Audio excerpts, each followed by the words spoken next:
Hey, what's up, folks? So I wanted to reach out to you guys and have a chat. It's obviously the first day back at work for many of us. I hope most of you had a good and a pleasant Easter weekend. I hope it's been good for you. And I know for many of you with the lockdown, it's probably just been good to be able to have some chance to get time with your family where you're not working, where you're switched off, hopefully. And where some of you, at least if you're in the UK, you've had a chance to go and get some good weather out there as well. I mean, it's been a pretty good weekend for most people. So weather-wise, I hope it was good. I hope you had a chance to spend time with your family, get some stuff done around the house, get some Easter spring cleaning done. And it was a good one for you. For myself, I got a little bit creative. I went live for those of you who may have seen. I did a little bit of music, singing. I think that was one of my real things that I missed recently. And so I got into some singing, playing, writing, creative work, and obviously the domestic stuff that needs to be done. Even got my hands dirty with some cooking, which I love doing. So I'm hoping everybody had a really good experience. What I wanted to touch on is something that really came up quite powerfully just over the weekend. Strangely enough, strangely enough, for two coaching clients that I'm working with at the moment. One of them's a UK-based singer, and he's well known in the UK circuit. Been on TV and stuff, and he's struggling with sleep at the moment. The other one is a client in the US, and she's struggling with sleep. She's a mom of two. It's a little bit of a different scenario. And I wanted to share some realizations that came to light through this, which I feel will hopefully help you in some way to bring about and raise to the surface this important subject of improving the quality of our sleep. And I want to come in from a different angle. I want to come in from a mindset angle rather than just a purely mechanical, biological angle, because I think there's more to stake. There's more here at stake than just our biology and our sleep routine alone. Those things are not enough, I believe, to get a better night's rest and to improve our sleep behavior and sleep patterns. And that's what I want to share with you here. Some thoughts that came up really, and some strategies that came to light during this. So one of the first things that I want to just share with you on this subject is that sleep has, aside from the biological factors, there is a deeper consideration. I think sleep begins with our mindset and our behavior and the choices that we make. So I want to touch on this area of mindset and sleep. You see, one of the challenges that my UK client had, and we were touching on it, is he's used to, as a singer, he's used to going to sleep really late. He gets to sleep at 8, 9, instead of like 3, 4 in the morning usually. And because he gets to bed at 3, 4 in the morning, and then he's waking up pretty late, he's a little disengaged from the family that he's around with. He's not as appreciative with the family members in his house. He's not as present as he could do for his young son. So there's a lot of disadvantages that are now showing up. And obviously his family members are beginning to point it out that, look, you're just not there. And so what I did with him is, rather than just prescribe a bunch of cures straight away, I really put him on the spot. And this is what I want to do, to invite you to do.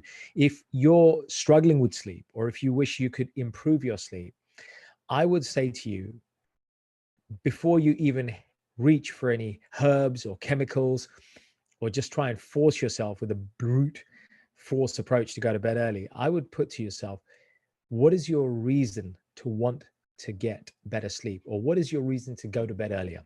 In this case, in my coaching client, it was that. What is your reason to want to go to bed earlier? Because he's so used to going to bed late, and that's how he earns his money. So I said, why would you want to go to bed earlier? What would it mean to you?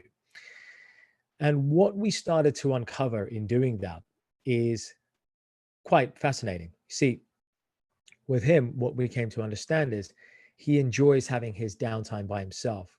And when he finishes a singing gig, for example, he wants time to chill out afterwards, because a lot of his work happens in the evening. So after that work, it finishes at midnight, he wants 2, 3 hours to switch off for himself, right? And so we start to understand why he wants to stick around and stay up late. He feels he didn't get enough time for himself, so he wants to stay up late to compensate for the time he missed out working a gig for 6 hours in the evening. What also came out was that he felt that he needed to have a good lie-in, and so he was staying longer in bed afterwards because he felt his body needed it. And now he's not waking up till 1, 2 in the morning. This is the problem. And so in asking him what would be a good reason for him to want to do this. I started to get him to write a list. And this is what I want to put to you. It might be worth considering putting a list together of all the advantages or reasons why it would be a good idea to go to bed earlier or to get more sleep. Now, by doing this, what we're doing is we're really starting to open up our subconscious mind to become receptive to some positive programming. Now, let's not forget that media and society at large, as well as some well-intended family members and all those naysayers around us, those negative Nancys, are often giving us a hard time, and that's already going into our subconscious. So what we're doing here is we're really using our own conscious mind to bring to the forefront those things that could be good drivers for introducing this new habit, the new habit being the new behavior being to go to bed earlier or to get better quality sleep, whatever that is. And so by starting to write those things down with your conscious mind, with the help of your conscious mind, what you're starting to do is you're starting to reflect back to your subconscious mind that this is the new pattern of behavior that I want to start to introduce. And so by doing that, you can really start to make a pattern interrupt. You interrupt the pattern of the old behavior. If the old behavior says, I'll go to bed late, or I struggle with poor sleep, which is an affirmation, which means that you're reinforcing more of that. Here, what you're doing is you're starting to put your intentions and use your intentions consciously. So now we're talking about using our intentions consciously. So by making your list of all the reasons why it would be a great idea to get to bed earlier or to improve the quality of your sleep, you're giving yourself, and by yourself, I mean your subconscious mind here, the permission to want to start to embrace that new behavior and make it routine. That's the first step. The second thing I had him do is to look at all the benefits he was getting by not going to bed early, right? Now, this was easy for him. He could see, right, well, I get to spend time by myself. I get a few hours to chill out. I can be my own boss after I've done my gig, so on and so forth. Thirdly, I got him to do the opposite. What's that? What are all the negative consequences or the adverse things that could happen if you continue to sleep late or if you continue to have poor sleep? Just make a list. Now, for some of you, it may be kind of in your mind. It's like you just know it. But I'm encouraging you to write them down, because by writing them down, you're able to start to pair up the advantages versus the disadvantages. And you can actually, in the middle there, you can look at how you can solutionize and move from where you are to where you'd like to be. Does that make sense? So this is why I'm recommending that we all get into that habit of moving from where we are to where we'd like to be by using that facility. So once we've got our handle on that, once we've got a hang on those reasons why we ought to do something, ought to go to sleep earlier, ought to get better, need to get better quality sleep. Once we understand all the advantages of not going to bed early, there may be some advantages, right?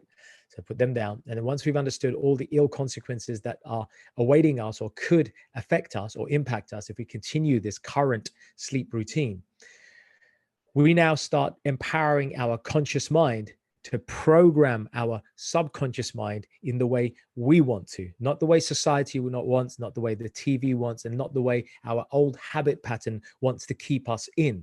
Instead, what we get to start to do now is start to retrain our brain to start to model that new behavior. And so by doing that, and I gave him some reflection time, we spent 10 minutes, like he made notes.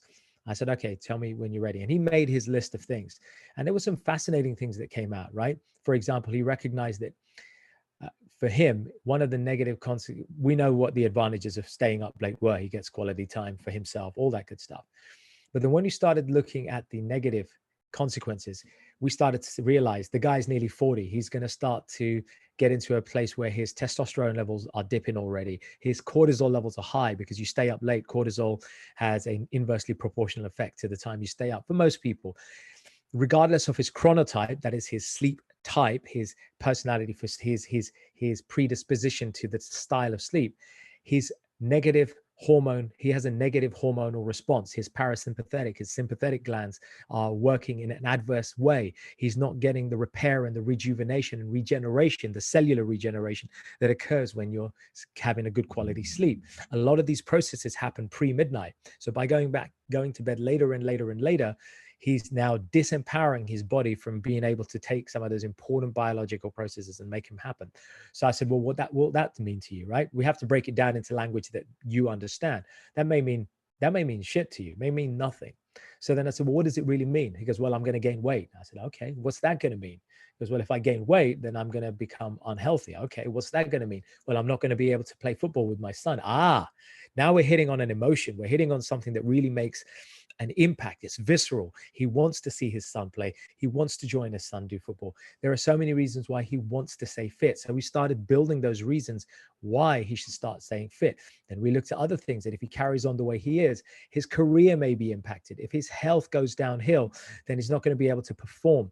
He's not going to be able to sing. He's not going to be able to do what he does. If his health goes downhill, then he won't be able to earn his living as a singer, as a performer at night. And so by making this list of disadvantages or negative impacts, we were able to get him to a position where he felt a sufficiently strong need to want to make that change. Now we looked at all the advantages, because we don't want somebody feeling crap, right? So we looked at the advantages. So what's on the other side of this? If we can improve your sleep routine, if you can get to bed earlier, if you can train yourself to go to bed earlier, if you can sell it to your mind, what are the advantages that await you? And he said, well, some of the advantages are I get to spend more time with my son. I'm more present for my family. And his son's, he's 3 years old. He's growing up at the moment. And he really wants to spend that time. He doesn't want to miss out. So he's going to get to be more present for his son. He won't be so sluggish. Right now, he's got a situation where there's another family member on the way. So he's going to be able to be more alert for them. He's going to have more capacity to help his partner around the house with chores, especially during this lockdown, right? And so we started to list item after item after item for all the advantages and pros that he will get if he gets to bed earlier and improves his sleep. Now he's motivated. Now he's like, I want to do this. So now once we've got him, that's why I'm saying to you, once you've got that list for yourselves, now you'll find yourself that you're more motivated to want to do it. You've pushed yourself into a position of, I cannot accept this anymore, right? We've got to get to that position where the way things are right now is just unbearable. It's not good enough, that you cannot settle for it. Once you've got that motivation and you can see what's on the other side of that, there's something good waiting for you if you do it. Now we can look at the strategies to take us from where we are to where we need to go. And so now we can look at sleep strategies. And for me, in my training, what I show people is there are 3 factors, there are 3 strategies to improve sleep. One is physiological, right? And biological. That's one category, right? Exercise falls under there. The way you have the temperature and ambience around you, all of those things fall under biological and physiological, right? How tired you are, etc., etc. Number 2, supplemental. So this comes into taking supplements like St. John's wort or valerian or melatonin, some people may supplement on, or glycine, which I think is an interesting supplement to experiment with. Again, consult your health practitioner, right? Got to say this, right? But the second category to improve sleep is about supplementation. And for me, the third category about sleep is then our mindset.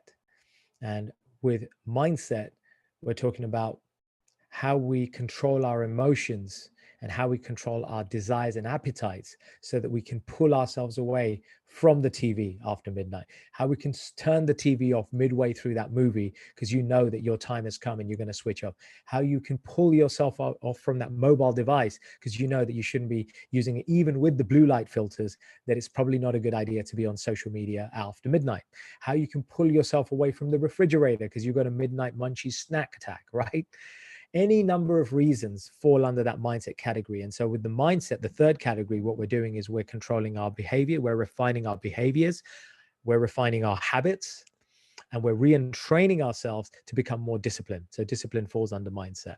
So those 3 avenues to me are the pathways to improving our sleep. So if you have any questions, I'm going to pause it there, and I'd love to explore in another session what kind of sleep strategies we can do. I feel that that would be a good follow-on session, how we can do that, and what we can do in each of these three categories that I've described: the physiological or biological, the number two, the God, where's my brain gone? Number two, the God, I've drawn a blank. Number one, the physiological, biological. Number two, the supplemental. And number three, the mindset, which covers behavior, habits, and so forth. Now, there's a fourth supplemental category, which is our environment. And our environment is about the temperature that we have, the clothing that we have, the bedding that we have, any anti-allergen stuff, the light that we have, the quality of the light, the temperature of the light, all those factors come under environmental. So we can look at those 3+1, those four strategies, those four avenues, and look at strategies underneath each of those to see that how we can improve our sleep. If you're interested and if you want to know more about this, drop me a private message. I'd love to explore those with you, and we can actually see how we can get you from where you are to improve sleep. Within less than a week, you can start to get better sleep. I'm passionate about sleep. It's not even my main thing that I coach on, but it's certainly something that I have loads of experience on, and I do so much. And I had poor sleep myself. My family members have suffered, so got plenty of experience in it. So if you want some help, drop me a note on that or any other aspect of mindset and life and empowerment coaching, especially during this difficult time. If you just want to shoot the breeze, drop me a line. I do enjoy having a chat with a few people from time to time, as reclusive as I am sometimes. So drop me a line. Let me know if you have any questions. I hope that's been valuable to start opening and reframing your mind to really look at sleep improvement, or for that matter, other habit improvement, as a mindset shift first, before we go into the practical strategies that we're going to go into in another video. Let me know if you want more. I'll speak to you soon. Peace out. Namaste.